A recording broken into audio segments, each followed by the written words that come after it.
Welcome to day 2 of the value spheres. So last class we talked about creating a shadow on a sphere in pen and ink and having a light source, our midtones, and our core shadow. We also laid out 3 onion rings on our paper. All right. And then we practice doing a cross-hatched sphere, which meant that we were hatching in the curve and the contour of our circular shape here. Lots of crisscrossing and going over the same area in our main shadow area, spreading it out a little bit in our midtones, and then really leaving some space on our highlights. So we did the curve and then curving inward towards the highlight for the cross portion of our cross hatching. So that was our cross hatching here. Today we are going to do some scumbling and stippling, which are 2 of my favorites. Scumbling might actually be my favorite, which is the guy we're gonna do right now.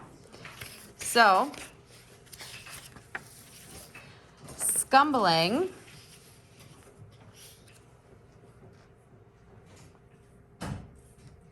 is defined as teeny squiggly circular lines, sort of like controlled scribbling. Think of figure 8s, think of cursive letter L's, lots of little scribbles. Now, it is more impressive when you use an ultra fine point marker for this.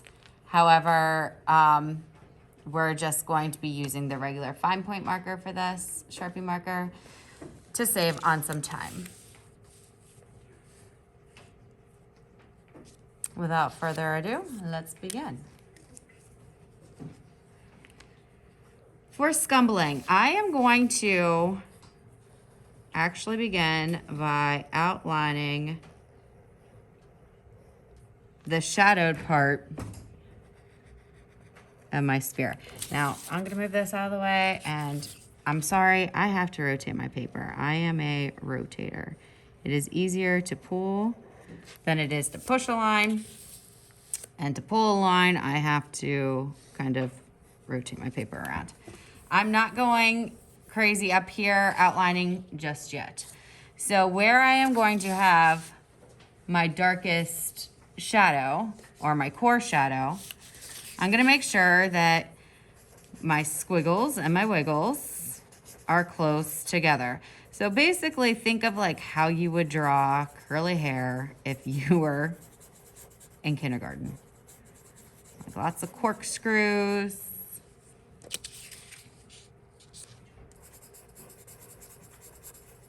I want to make sure that I'm getting up to that edge real close.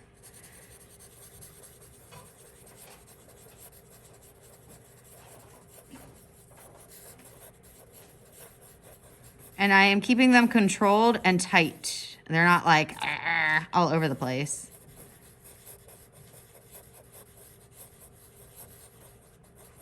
So I keep going over my core area again and again, just making sure that I'm filling it in.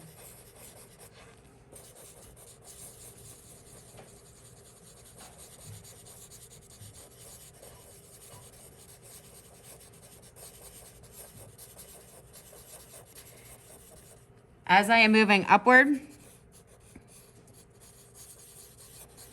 I am leaving more space. I'm letting these little pockets of white show through more and more.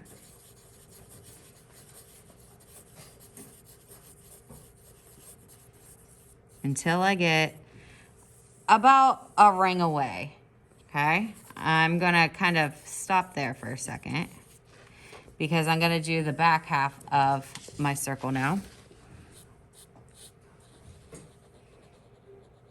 I am going to trace the outside of it just so I have a nice crisp edge to my sphere. Then I'm going to do my squiggles and wiggles, but very small because we have such a short distance here. Should I zoom in more?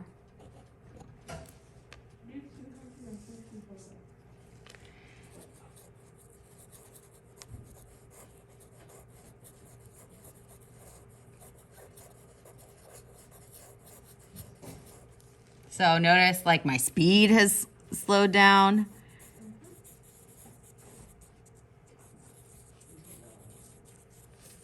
Okay, I'm getting close to my highlight. We know that my highlight's gonna, for the most part, be left white. So I'm just spacing out.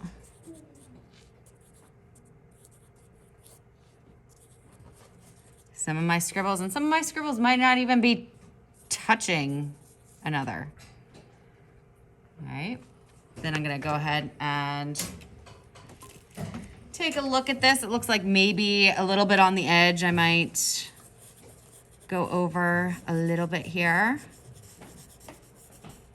Filling in, consciously making the decision to fill in some of that negative white space.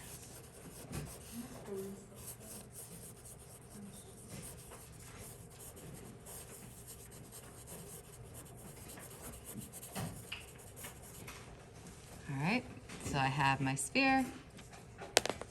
Go ahead, I'm gonna erase my lines. And I have my scumbled sphere. Everybody should be watching right now. You can do this in a moment, okay?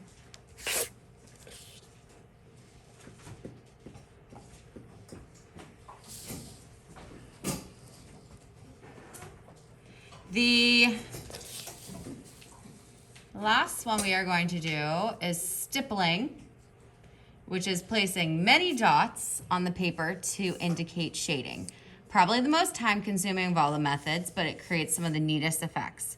So I'm gonna show you this one as well.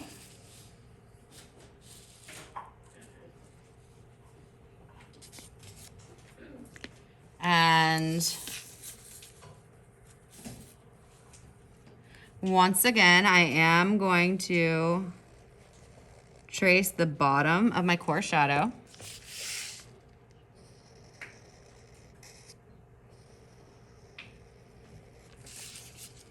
But I don't want to see any lines, so I have to go over that with dots. You are going to be working in small areas at a time for this. I feel like I'm out of focus.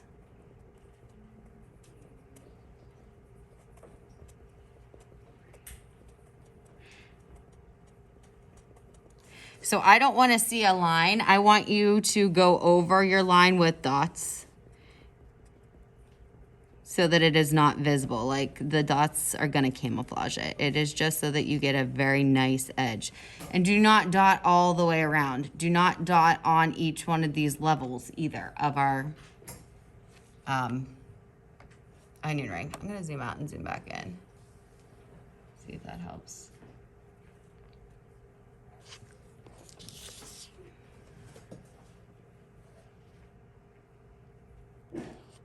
Bless you.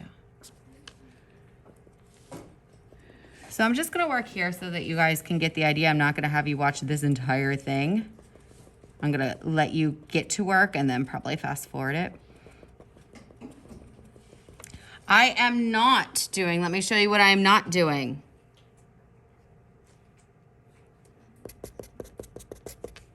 Those are hatches, those are not dots, okay? You might hear a little bit of your marker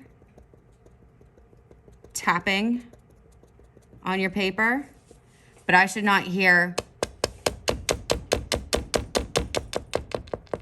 That's annoying. One, that's annoying. If we're all doing it, that'd be crazy.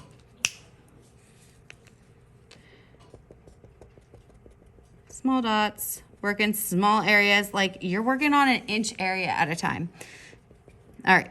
So I have my dark, it's pretty filled in. I have little tiny bits of white poking through there. Now I'm going to start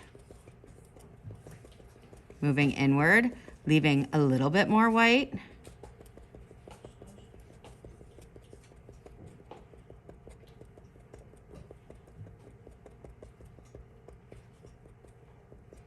Leaving more white. And as I get up here, I kind of just space them out like so. I do not want to see, like I said, I do not want to see anybody dotting around these rings. These are just guides for you. You're not marking them out at all. So this would be an example of a finished stippled circle. If it's correctly stippled, your edge is not going to be super, super perfect, like your straight line. Remember how I said, do the line and then go over it with the dots. You're almost expecting a little bit of a blurry edge because you are shading with dots. Okay. So today, we are going to practice the scumbling and the stippling.